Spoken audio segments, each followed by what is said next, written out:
Our aim is to cover the last mile of society. आज भी इसरो की canteen में आप जाओ तो ड्राइवर और डायरेक्टर एक ही लाइन में खड़ा होकर वही खाना खाते हैं। आपकी कौन सी फेवरेट फिल्म है और क्यों? मुश्किल सवाल है। वो छोड़ा तो कुछ तो करना था। जी।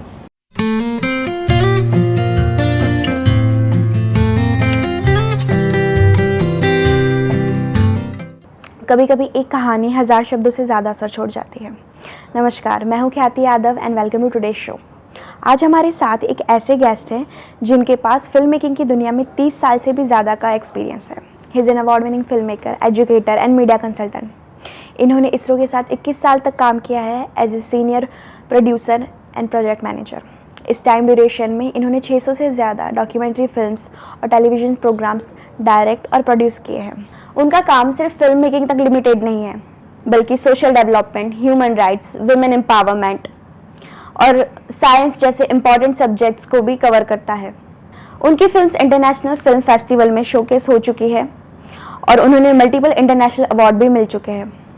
आज के टाइम में वो एक सक्सेसफुल फ्रीलांस फिल्म मेकर और जिगजैग प्रोडक्शन के फाउंडर भी हैं। So without any further delay, let's welcome Mr. Kamlesh Udasi. Kamlesh sir, it's pleasure to have you here. My pleasure. Sir, हम स्टार्ट करेंगे कि आपकी जर्नी इतनी लंबी और डाइवर्स रही है, लेकिन इसकी शुरुआत कहाँ से हुई है? मैं एक्चुअली कॉमर्स स्टूडेंट हूँ। मतलब मेरा ग्रेजुएशन कॉमर्स में है, बीकॉम। तो बचपन से ही जो एक्स्ट्रा करिकुलर एक्टिविटीज़ हैं उसमें इंटरेस्ट था। डिबेट है, एलोकेशन है, क्विज़ है, ड्रामा, थिएटर। तो ये सोच रहा था कि कुछ अलग करना है। आप जानते हैं कॉमर्स के बाद एक जो प्रोग्रेशन होता है नेक्स्ट, तो सीए उस समय का एक था कि चार्टर्ड अकाउंटेंट बनना, या एक था कॉस्ट अकाउंटेंट बनना। एमबीए वगैरह उस समय नहीं था, पर एक ऑप्शन ये एमबीए वाला भी था। तो ये नहीं करना था, मुझे पता था ये नहीं करना है। अब करना क्या है वो थोड़ी सी जानकारी इतनी नहीं थी। तो जब मैं ये बीकॉम का लास्ट पेपर में दे के आया, उस समय मैंने एक न्यूज़पेपर में आफ्टरनून ऐड देखी कि मास्टर इन डेवलपमेंट कम्युनिकेशन ये कोर्स है और उसमें एडमिशन के लिए उन्होंने आवेदन मंगवाए थे। तो उसी दिन उसमें लिखा था, एक लाइन मुझे बहुत ही वो आकर्षित कर गई। उसमें जो एक लाइन लिखी थी कि यहाँ पर मास मीडिया यानी रेडियो, प्रिंट और टेलीविज़न का बहुत ही घनिष्ठ एजुकेशन दिया जाता है। तो मैंने कहा इससे अच्छा क्या हो सकता है। मैंने उसी समय फॉर्म भर दिया। उस समय ऑनलाइन वगैरह कुछ होता नहीं था, फिजिकली फॉर्म आपको नहीं, पहले तो फॉर्म मंगवाया फिर भर के भेजा। उसके बाद लंबी कहानी है, संक्षिप्त में बताता हूँ। उस समय इस कोर्स की बहुत डिमांड हुआ करती थी। हमारी मास्टर डिग्री की पहली बैच है मास्टर इन डेवलपमेंट कम्युनिकेशन। उससे पहले ये पोस्ट ग्रेजुएट डिप्लोमा हुआ करता था ये कोर्स। तो बहुत ही स्ट्रिंजेंट प्रोसेस के बाद आपको एडमिशन मिलता था। करीब 700-800 से लेके 1000 स्टूडेंट के आवेदन आते थे और सीट की संख्या होती थी केवल 10। तो पहले रिटर्न टेस्ट होता था। तो ये जो 700-800 लोग आए उसमें से रिटर्न टेस्ट में करीब 150 लोगों को शॉर्टलिस्ट किया जाता था। फिर जैसे वो अभिमन्यु का चक्रव्यूह होता है, उसमें दूसरा जो व्यू था वो था ग्रुप डिस्कशन, जीडी। तो ये 150 लोगों को 15-15 के ग्रुप में बिठा के 10 डिफरेंट ग्रुप्स, एक सब्जेक्ट के ऊपर आपको 45 मिनट 1 घंटा पूरा मंथन करने के लिए दिया जाता था कि आप अपनी बात रखें। और जो पैनल होती थी, ऐसे स्टूडियो का सेटअप, ईएमआरसी उस समय हमारा वो स्टडी का सेंटर था। तो पैनल में ऊपर लोग स्टूडियो में देखते थे, आपको जज करते थे कि किस में कितना कॉन्फिडेंस है, कौन स्टूडेंट अपनी बात पर्टिकुलर सब्जेक्ट के ऊपर एक कॉन्फिडेंस के साथ रख सकता है। फिर शॉर्ट लिस्ट होकर उसमें से 30 लोगों को चुना जाता था। 30 में फाइनल 10, उनके लिए वाइवा। कैन यू इमेजिन कि एडमिशन के लिए भी वाइवा, वो भी 40-45 मिनट 1 घंटे का वाइवा। तो इतनी जो स्ट्रिंजेंट प्रोसेस के बाद अगर आपको एडमिशन मिलता है तो आप सोच सकती हैं कि वो कोर्स कैसा होगा उस समय। तो बस जो इंटरेस्ट था, जो कुछ मेरी कमाई थी, कमाई in the sense knowledge gain के रूप में, वो काम आई यहाँ और मुझे एडमिशन मिला। तो ये कोर्स मैंने ज्वाइन किया। और इसरो जो है, एक तरह से ये जो कोर्स को डिज़ाइन करने में, मास्टर इन डेवलपमेंट कम्युनिकेशन, या जिस संस्था में ये कोर्स चल रहा था, सेंटर फॉर डेवलपमेंट कम्युनिकेशन, उसको एस्टेब्लिश करने में इसरो का एक बहुत बड़ा रोल था। उसकी बात हम आगे करेंगे। तो इसरो के साथ कंटिन्यूस हमारा इंटरेक्शन होता रहता था ड्यूरिंग द कोर्स। सारे जो टीचर्स एक्सपर्ट होते थे उनमें से कई वहाँ से भी, इसरो से भी आते थे। तो एमडीसी में एडमिशन मिला और एक तरह से जर्नी शुरू हो गई मीडिया के प्रति। जी, तो आपने इसरो की बात की, तो वहाँ आपका काम करने का एक्सपीरियंस कैसा रहा था? देखिए, इसरो में काम करना इट्स लाइक अ ड्रीम। सबसे पहले तो आपको शायद ये प्रश्न होना चाहिए कि ISRO basically is a scientific organisation. जी, वहाँ स्पेस रिलेटेड एक्टिविटीज होती हैं। इसरो का बेसिक काम क्या है? सैटेलाइट बनाना और उसको लॉन्च करना। जी, तो सैटेलाइट बनाने की एक टेक्नोलॉजी है और उसको लॉन्च करने की, मतलब रॉकेट बनाने की। जो GSLV, PSLV एक प्रकार से रॉकेट हैं जिसे हम लॉन्च व्हीकल कहते हैं। जी, तो उसमें ये मास मीडिया वाले लोग क्या कर रहे हैं, वो कभी प्रश्न नहीं हुआ? ऑडियंस को भी शायद ये प्रश्न होता होगा कि इसरो में टेलीविजन का क्या काम, फिल्म का क्या काम, फिल्म मेकिंग कहाँ से आया? जी, तो ये हुआ कभी आपका प्रश्न? जी हाँ, मैं जानती हूँ कि बताने के लिए कि कैसे वो काम करते हैं, मशीन्स कैसे काम करती है, वैसे कई फिल्म्स बनाते हैं इसरो में। जी, तो क्या वो तो ठीक है, वो एक छोटा सा हिस्सा है। आपने जैसे कहा कि GSLV कैसे काम करता है, PSLV कैसे काम करता है, या सैटेलाइट ऊपर जाके किस प्रकार से सिग्नल भेजता है, वो तो 10% भी नहीं है। वो जो फिल्म मेकिंग, वो साइंस एंड टेक्नोलॉजी रिलेटेड हम 10% भी फिल्में नहीं बनाते। चंद्रयान की बात कर लो या आप मंगलयान की बात कर लो, अभी गगनयान हम कर रहे हैं, तो वो एक छोटा सा हिस्सा था। इसरो के जो हमारे फाउंडर थे डॉक्टर विक्रम साराभाई, जी, उनका ये मानना था कि ये टेक्नोलॉजी जो भी है, सैटेलाइट टेक्नोलॉजी, उसका लाभ या बेनिफिट्स समाज के अंतिम छोर पर बैठे आदमी तक पहुंचने चाहिए। उन्होंने एक अच्छी सी टर्म दी थी, रीचिंग टू अनरिच्ड, और साथ में कहा था our aim is to cover the last mile of society. तो उन तक कैसे पहुंचेंगे हम? Through films, through television, basically films. तो उन्होंने ये सैटेलाइट जो हमारा साइट एक्सपीरियंस है, सैटेलाइट इंस्ट्रक्शनल टेलीविजन एक्सपेरिमेंट, उनकी नींव रखी।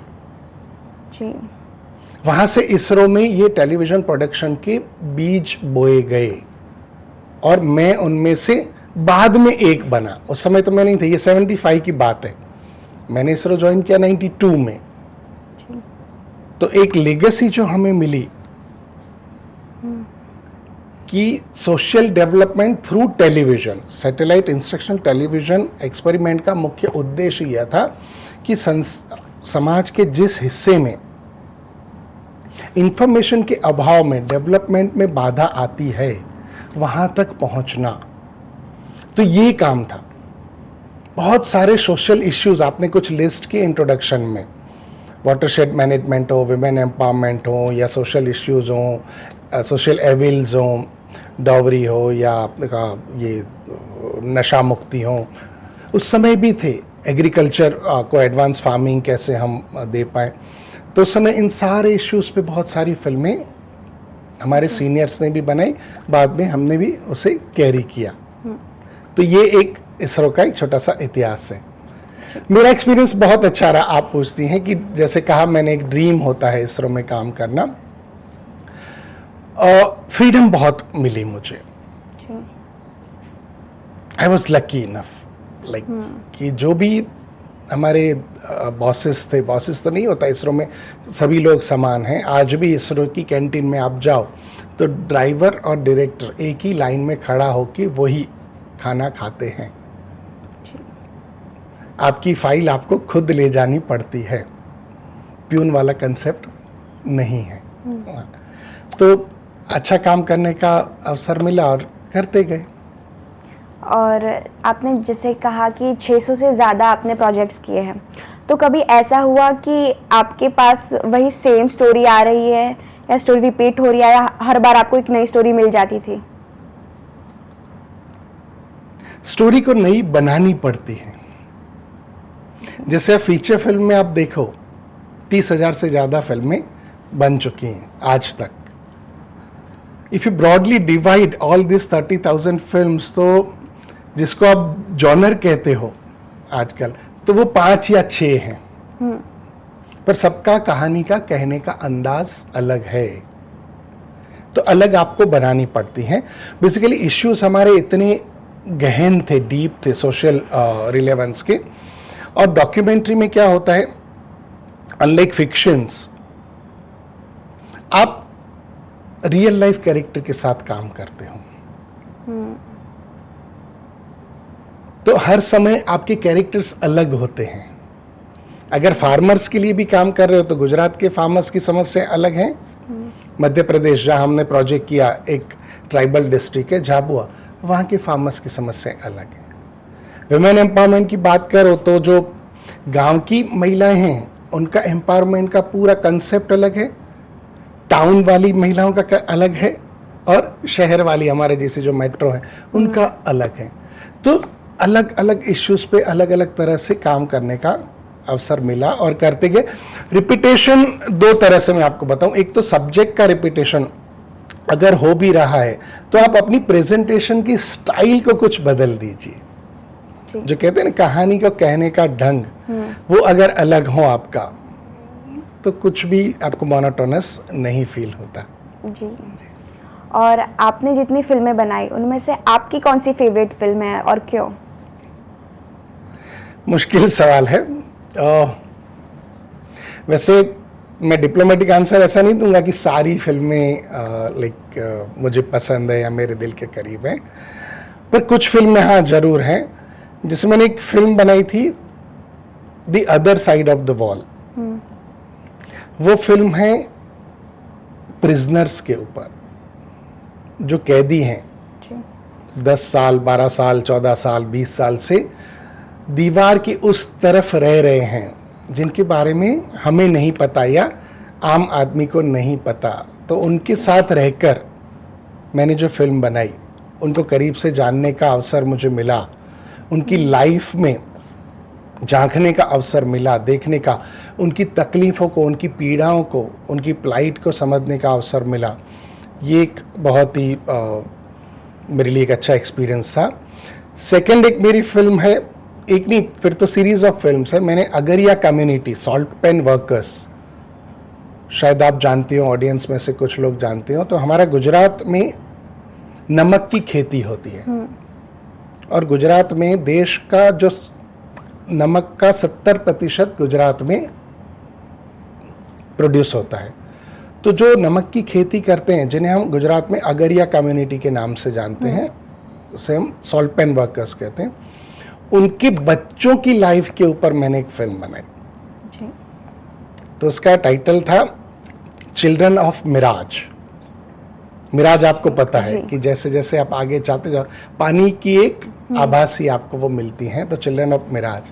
और ये फिल्म मुझे इसलिए भी it's like dear to me, very dear to me and close to my heart, क्योंकि उसकी वजह से मुझे पहला एक इंटरनेशनल अवार्ड भी मिला था।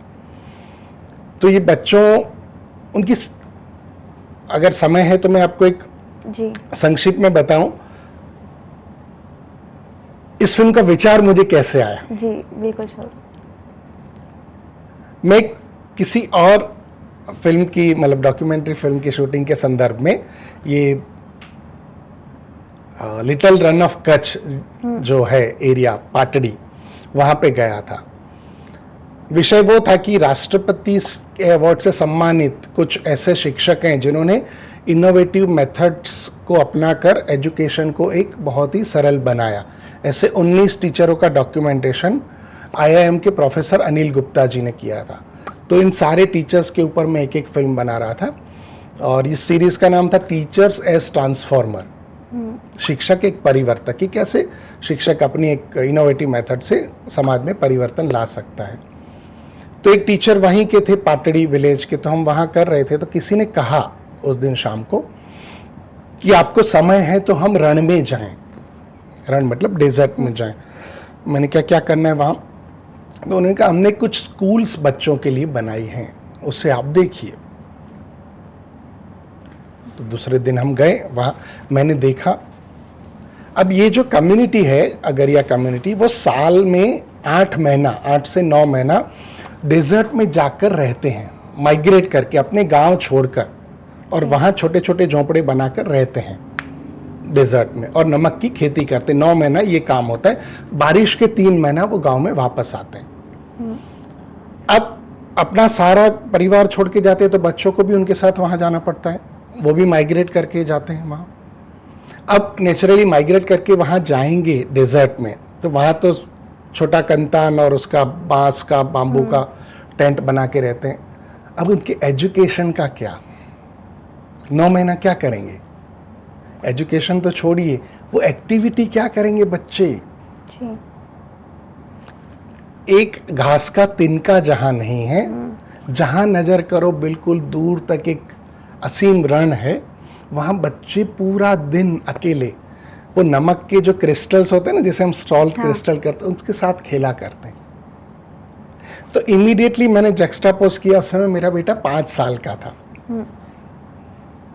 उसके पास सब कुछ था, जो आपको पता होगा PS2 वाली गेम थी, उसके पास डेडिकेटेड एक चैनल टीवी था अपना छोटा, जिसमें पोगो, कार्टून नेटवर्क, ये सारी चैनल भी आती हैं। उसके पास स्कूल है, बुक्स हैं, ड्राइंग बुक्स हैं, कॉमिक्स बुक्स हैं। फिर भी अगर एक दिन वो चैनल कहीं बंद होता था तो वो इतना रेस्टलेस हो जाता, कहता कि वो इसको डांटो। केबल ऑपरेटर के थ्रू उस समय आया करता था। तो उसकी रेस्टलेसनेस इतना होने के बावजूद, और ये बच्चे जिनके पास कुछ नहीं है करने को 24 घंटा, तो दोनों की सिचुएशन मैंने जक्स्टापोज की। Immediately I decided I must do a film on this children. तो ये फिल्म बनी चिल्ड्रन ऑफ मिराज। देखिएगा कभी, 23 मिनट की फिल्म है। तो ये 2-3 फिल्में मेरे दिल के करीब हैं। और भी कुछ फिल्में हैं, झाबुआ के ट्राइबल्स के ऊपर हमने बहुत सारी फिल्में बनाई। फिर इन्हीं अगरिया कम्युनिटी का एक शिफ्टिंग का इश्यू था, उसको भी बहुत सारे इंटरनेशनल अवार्ड मिले। शिफ्टिंग शेल्टर्स नाम की मेरी फिल्म है, उनको भी वो भी दिल के करीब हैं। तो ऐसी हैं कुछ फिल्में जो अच्छी। और आपके जीवन में ऐसा ही कोई मोमेंट है जो आपको याद रह गया है, वो चाहे स्ट्रगल हो या अचीवमेंट? बहुत सारे मोमेंट, मैंने जीवन के हर मोमेंट को एंजॉय किया है। जी। तो आनंद ही आनंद है। आपने इसरो छोड़कर फ्रीलांस करना शुरू किया, तो क्या आपके लिए ये डिसीजन लेना मुश्किल रहा? मुश्किल या डिफिकल्ट तो नहीं रहा, पर बोल्ड जरूर रहा। जी। क्योंकि इसरो हमारे इसरो के पे स्केल बहुत ही अच्छे होते हैं, और प्रमोशन की स्कीम जो है कैरियर एडवांसमेंट, वो भी बहुत अच्छा होता है। तो जब इसरो में काम करना शुरू किया तो फैमिली की रिक्वायरमेंट थी, मैं फैमिली में बड़ा था, तो उस समय वो आवश्यकताएं थी उस वजह से। पर फिर जब लगा कि ये आपने जो आगे बात की कि मोनोटोनी वो हो रही थी काम में, और जो हमारे विजनरी जो बॉसेस थे वो भी धीरे धीरे रिटायर हो गए, तो इसरो का काम जैसा शुरू में आपने कहा केवल फिर वही रह गया, साइंस टेक्नोलॉजी रिलेटेड हमारी फिल्में बनाना। तो उससे थोड़ा सा हटके कुछ नया करना था और फ्रीडम एंजॉय करना था, इसलिए बस वहाँ से फिर छोड़ के कुछ नया एक्सप्लोर करने के लिए एक नई दुनिया में नया कदम रख दिया। आप कुछ जिगजैग प्रोडक्शन के बारे में बताइए, लाइक आपके वो शुरू करने के टाइम पे आपके माइंड में क्या चल रहा था? बस इसरो छोड़ा तो कुछ तो करना था जी। अब फिल्म मेकिंग के अलावा, पर्टिकुलरली डॉक्यूमेंट्री फिल्म मेकिंग के अलावा मुझे कुछ आता नहीं है। मुझे शेयर मार्केट की समझ नहीं है, रियलिटी में क्या करते हैं या इसको कैसे लेन देन करते हैं वो भी कुछ पता नहीं था। तो करना तो फिल्म मेकिंग में ही कुछ था, तो ये छोटा सा एक वेंचर किया। उसमें हम अलग अलग एजेंसियों के लिए फिल्म्स बनाते हैं, पूरा कम्युनिकेशन पैकेज डेवलप करते हैं। मोस्टली डॉक्यूमेंट्रीज फिल्म होती हैं, कुछ शॉर्ट फिल्म भी है और एड फिल्म्स भी कुछ बनाते हैं। जी, अगर आपको फिल्म मेकिंग या डॉक्यूमेंट्री को एक इमोशन में बताना हो तो वो क्या होगा? पैशन, वाह, एक ही वर्ड है बच्चा, पैशन पैशन पैशन। जी, केवल जुनून, उसके सिवा फिल्म मेकिंग में, particularly documentary film making possible नहीं है। जी। आज का बस आखिरी सवाल है कि अगर जो बच्चे फिल्म मेकिंग में जाना चाहते हैं, डॉक्यूमेंट्री में जाना चाहते हैं, तो आप उनको क्या सजेस्ट करेंगे? आइए, वेलकम, खुला मैदान है। और फिल्म मेकिंग के जितने भी जो फॉर्म्स हैं उसमें एक डॉक्यूमेंट्री है, फीचर फिल्म है, शॉर्ट फिल्म है और एड फिल्म्स हैं, चारों में। तो डॉक्यूमेंट्री फिल्म मेकिंग में आज भी कंपटीशन सबसे कम है। अगर आप अच्छा रिजल्ट देते हो क्लाइंट को तो बहुत ही अच्छी अपॉर्चुनिटीज़ हैं, पर मुश्किल बहुत है बच्चा डॉक्यूमेंट्री। सी डॉक्यूमेंट्री में कई के विषय में कई गलत अवधारणाएं हैं। जैसे सबसे पहला तो सी documentary is perceived to be a very boring kind of format, है कि नहीं? जी, कोई चाह की डॉक्यूमेंट्री देखने कोई जाता है थिएटर में या टेलीविजन में? बहुत कम लोगों के। जी, तो डॉक्यूमेंट्री को इंटरेस्टिंग बनाना पड़ता है। और वो जो बनाने की जो फॉर्मूला है, जो की है मास्टर की, वो सबको हासिल नहीं है बच्चा। जी, डॉक्यूमेंट्री फिल्म मेकिंग का फॉर्मेट के जो हमारे कहा जाए एक तरह से Bhishma Pitamah, great grand old man John Grierson, he has described documentary film as most exciting form of cinema। सोचिए, अन्य जो फॉर्मेट है उनकी तुलना में डॉक्यूमेंट्री एक्साइटिंग क्यों है? क्योंकि आप रियल लाइफ कैरेक्टर्स के साथ डील करते हैं और reality is always stranger then fiction. आपको हर पल सरप्राइज करती है रियल लाइफ कैरेक्टर के साथ काम करना। रोज आप नए लोगों से मिल रहे हैं, नए एवेन्यूज एक्सप्लोर कर रहे हैं, नए एरियाज में जा रहे हैं और नए स्टाइल से प्रेजेंटेशन देने की कोशिश करते हैं, तो एक्साइटिंग है। डॉक्यूमेंट्री में समय का भी इवन बात नहीं है। 5 मिनट से लेके 50 मिनट से लेके 5 घंटे की डॉक्यूमेंट्री फिल्म बना सकते हैं। तो आइए, welcome. Thank you Kamlesh ji, आपका टाइम देने के लिए। वी आर सो ग्रेटफुल कि आप यहाँ आए और आपके पास जो ज्ञान था, जो नॉलेज थी, वो हमसे शेयर की। Thank you so much. Thank you.